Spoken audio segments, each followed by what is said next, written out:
Hello everyone and welcome back to our channel. Today, we're diving into an exciting topic for beginner traders, the Minervini approach to volatility contraction pattern and trend following strategies. Mark Minervini, a renowned trader and author, introduced the concept of VCP, which has become a powerful tool for traders to identify potential breakout stocks.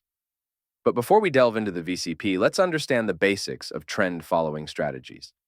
Trend following strategies involve identifying the direction of a stock's price movement and aligning your trades with that trend. This can be done using technical indicators like moving averages, trend lines, or price patterns. Now, let's talk about the Volatility Contraction Pattern, or VCP. It's a pattern that indicates a stock consolidating tightly after a significant advance, forming a solid base before potentially making another move upwards.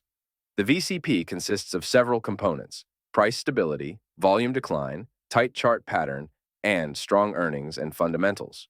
Once the VCP is formed, traders watch for a breakout above the consolidation range on high volume. This breakout confirms the end of the contraction phase and the beginning of a potential uptrend.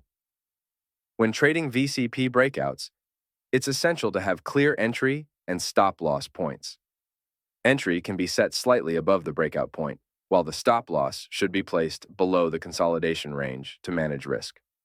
Let's take a look at an example trade using the Minervini approach. Suppose we identify a stock exhibiting the characteristics of a VCP. We wait for a breakout above the consolidation range on high volume and enter the trade. As the trade progresses, we continuously monitor the stock's price action and adjust our stop-loss accordingly to protect profits and minimize losses.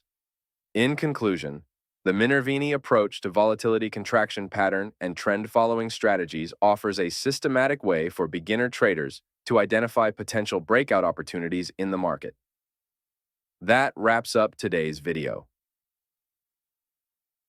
If you found this information helpful, don't forget to like, share, and subscribe to our channel for more trading tips and strategies. Happy trading, and we'll see you in the next video.